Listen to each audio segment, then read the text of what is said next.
2021 annual रे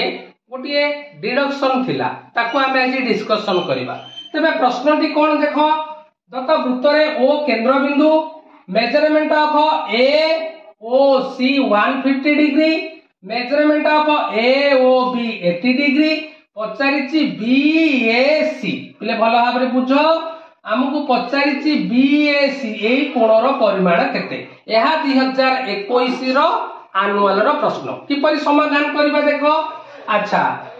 measurement of A O B plus measurement of A O C plus measurement of B O C संपूर्ण वृत्त हैला तेणु संपूर्ण वृत्तटा केते डिग्री पिले ना 360 डिग्री। वर्तमान ए ओ बी रो परिमाण 80 देइछि ए ओ सी रो परिमाण 150 देइछि तबे 80 150 हेगला 230 तबे बी ओ सी रो परिमाण हमें पाई गले 360 माइनस 230 इज इक्वल टू 130 अर्थात बीओसी रो कोणर परिमाण 130 डिग्री पिले बीओसी कोणर परिमाण जहा तार सम्मुखीन चापर डिग्री परिमाप अर्थात बीएक्ससी चापर डिग्री परिमाप हला 130 डिग्री। वर्तमान हमें चली जिबा हमर प्रमेय 2.6 पिले प्रमेय 2.6 कोन कहूची एक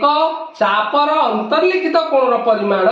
ताहा विपरीत चापर डिग्री परिमापर अर्धेक संगे समान तेणु सेही प्रमेयटी एठी हमें अप्लाई करिबा। देखो बीएसी गोटे हला अंतर्लिखित कोण तार परिमाण तार विपरीत चाप किए ना बीएक्ससी तेणु बीएसी रो परिमाण हाफ ऑफ बीएक्ससी चाप समस्ते प्रमेय 2.6 भलरे बुझ कौन चापर अंतर्लिखित कोणर परिमाण विपरीत चापर डिग्री परिमापर अर्धेक संगे समान तेणु बीएसी रो परिमाण हाफ ऑफ बीएक्ससी चाप पिले यहा पूर्व आमे बीएक्ससी चापर डिग्री परिमाप केते निर्णय करिचे 130 तेणु half of 130 is equal to 65 degree तेणु प्रश्न पचारि थिला जे मेजरमेंट ऑफ बीएसी केते ना 65 डिग्री ऑप्शन ए हेउची राइट।